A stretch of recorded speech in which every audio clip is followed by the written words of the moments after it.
আজকে ভাইয়ের অনারে চলে গেলাম রেস্টুরেন্টে, সেটা হচ্ছে কল্যাণীর ঢাকেশ্বরীতেই।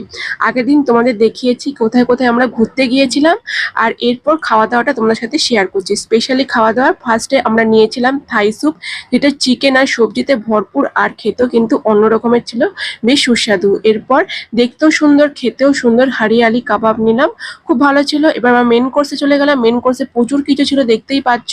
এখানে ছিল তন্দুরি রুটি, মিক্স রাইস, সাথে হচ্ছে দু রকমের চিকেন আইটেম ছিল, পাঞ্জাবি চিকেন আর নওয়াবি চিকেন। আমি তো রুটির সাথে দু রকমের চিকেন খেয়েছিলাম। চিকেনের আইটেমগুলো দুটোই খুব সুন্দর ছিল, দুটোই দু রকমের ছিল। আমার তো পাঞ্জাবি চিকেনটা বেশি ভালো লেগেছে, বেশ ঝাল ঝাল খেতে। আমি শুধু রুটি দিয়েই খেয়েছিলাম, আর রাইসটা আমি নিইনি। তবে মিক্স এই ফ্রাইড রাইসটা দারুণ ছিল, আর চিংড়িটা কিন্তু বেশ সুন্দর ছিল। চিংড়ি আমি কয়েকটা খেয়েছিলাম, আর দুর্দান্ত ছিল। এই আমাদের খাওয়া দাওয়া শেষ করেছিলাম মশলা কোলা দিয়ে, যেটা আমাদের হজম করতে হেল্প করেছিল।